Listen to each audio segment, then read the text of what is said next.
10월 27일 넷플릭스에서는 2개의 공식 예고편을 업로드했습니다. 이 드라마들은 빠르게 입소문을 타고 전 세계적으로 화제가 되었는데요. 이 두 작품은 바로 11월 19일 동시에 공개되는 일본 원작 카우보이 비밥과 한국 작품 지옥입니다. 해외 네티즌들은 두 작품에 대한 기대를 나타내면서도 승부가 뻔하다라는 반응을 내비치고 있는데요. 그런데 승자는 역대 일본 TV 애니메이션 중 최고의 작품 중 하나로 꼽히는 카우보이 비밥의 할리우드 리메이크가 아니라 놀랍게도 연상호 감독의 지옥이 될 거라고 말하고 있습니다. 이미 오징어 게임을 보고 난 해외 네티즌들은 한국에서 내놓은 새로운 작품에 대한 기대를 나타내며 오징어 게임을 보고 나서는 이미 뻔하지. 한국이 만드는 건 할리우드가 하는 모든 것들보다 좋잖아 라고까지 말하고 있습니다. 대부분의 해외 네티즌들은 미국이 연출한 일본 원작의 카우보이 비밥보다 한국의 지옥이 더 재미있을 것 같다는 반응이 많았는데요. 지옥은 오징어 게임에 이은 넷플릭스 하반기 최고 기대작이라고 불리고 있는데요.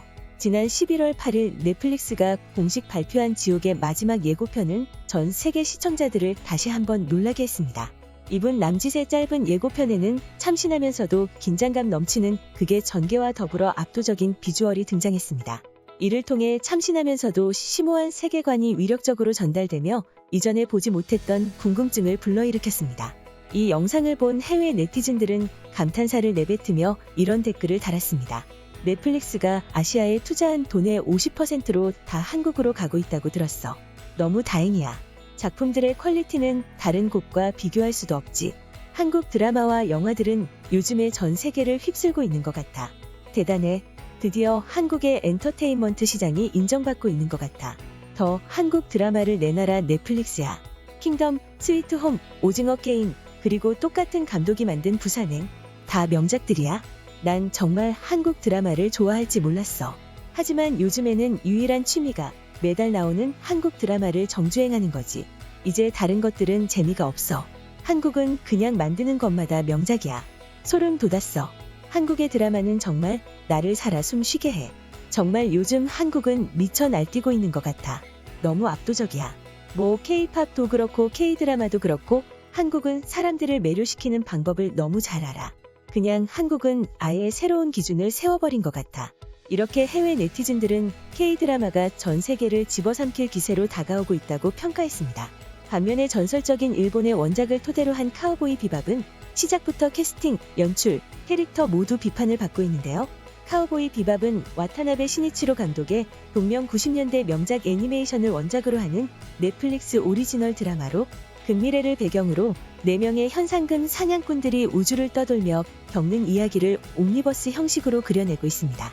넷플릭스 측은 카우보이 비밥은 SF와 누아르 장르의 조합, 장르적 쾌감을 극대화하는 재즈 음악의 만남으로 전 세계적으로 사랑받고 있는 레전드 오브 레전드 작품이라며 원작 감독인 와타나베 시니치로가 자문을 맡아 극의 완성도를 높이고 오리지널 애니메이션 시리즈의 작곡가 칸노 요코도 실사화 작품에 투입되어 또 다른 레전드의 탄생을 예고한다라고 설명했습니다. 하지만 이런 넷플릭스의 거창한 소개와는 정반대로 평단과 시청자들은 혹평을 쏟아내고 있습니다. 미국은 그동안 드래곤볼을 비롯해 일본 원작을 리메이크해서 망작으로 만들었다는 비난을 들었는데요. 이 작품도 마찬가지로 이러한 비난에서 비껴나가지 못했습니다. 그래도 골수 팬들은 작품이 완성될 때까지는 중립 기여를 박자는 말이 많았는데 드디어 카우보이 비밥의 예고편이 공개되자 해외 네티즌들은 이렇게 반응했습니다. 중간에 무슨 일이 일어나든 이미 일어난 거야 라고 나오는데 난 이게 우리들한테 말하는 것처럼 느껴졌어. 이미 찍었으니 공개할 수밖에 없으니 어쩔 수 없다는 것 같아. 음악이랑 배경은 정말 좋아 보이지만 다른 모든 건 다 걱정돼.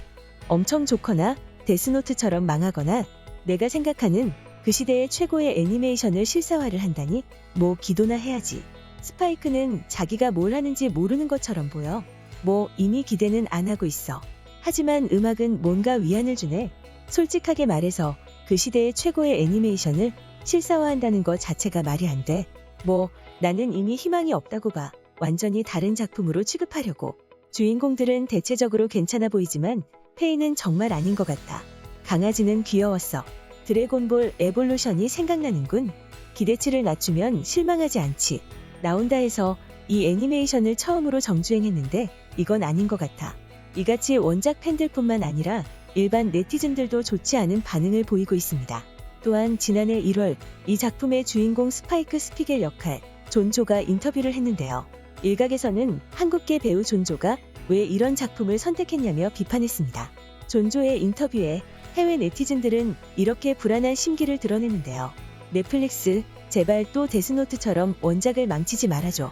인터뷰 내에서 원작자랑 대화를 해봤냐는 질문에 대화는 안 해봤지만 원작 애니를 조금 봤다라니 또다시 명작 애니메이션에 먹칠을 하는군. 대화를 안 해봤어요? 항상 새로워져야 되잖아요? 이미 나는 마음이 떠났어. 대화를 안 해봤다니 크크크큰 나는 절대로 안 볼 거야. 나는 이 실사화의 단일에 희망도 없어. 이 인터뷰를 보고 오히려 걱정이 되는군. 대화는 안 해봤어요를 듣고 그냥 껐어. 이미 망작의 냄새가 솔솔 풍겨오는걸. 실사화된다는 거에 그래도 조금 긍정적이었어. 하지만 이 인터뷰를 보고 나서는 실망했어. 이미 캐스팅부터 나는 망했다고 봐. 항상 새로워야 한다고? 카우보이 비밥을 보기라도 한 건가? 도대체 뭘 만드는 거지? 실망을 거듭하는구먼. 조금 봤어요 라니. 넷플릭스는 정말 명작 애니메이션들을 망치는데 일가견이 있어. 각본 쓰기는 귀찮은데 돈은 벌고 싶나 보네. 그 뭐야, 명작 애니메이션 카우보이 힙합이었나? 그거 하자 하고 만든 것 같아. 팬들은 이처럼 캐스팅의 문제에 대해서도 말을 아끼지 않았는데요. 지금 존조보다 제일 논란이 되고 있는 건 바로 페이 밸런타인 역할의 다니엘라 피네다입니다. 팬들이 문제 삼은 건 페이 밸런타인의 캐릭터성을 없애버렸다는 것이었는데요. 의상부터 외모, 캐릭터성을 완전히 갈아엎었다. 그냥 다른 캐릭터다라는 비판을 했습니다. 이에 다니엘라 피네다는 이렇게 반응했는데요.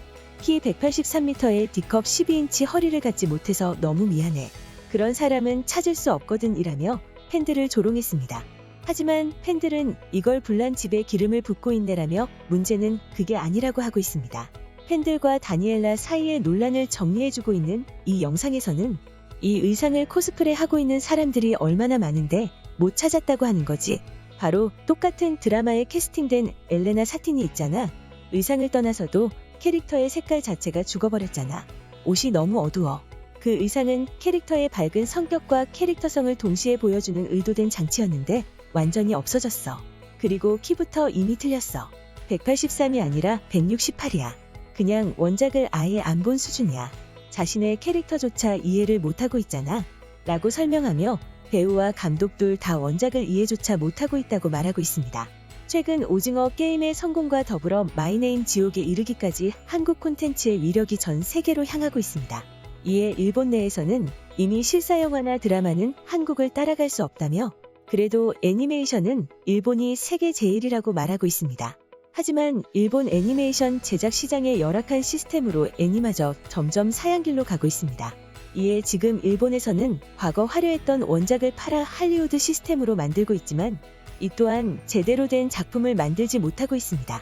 결국 11월 19일에 펼쳐질 대결은 한국의 오리지널 창작 작품과 일본 원작의 할리우드 작품과의 정면 승부가 되었습니다. 승자는 이미 정해졌습니다. 지금까지 전 세계를 장악한 한국의 콘텐츠 위력에 대해서 극적여본 극적인이었습니다.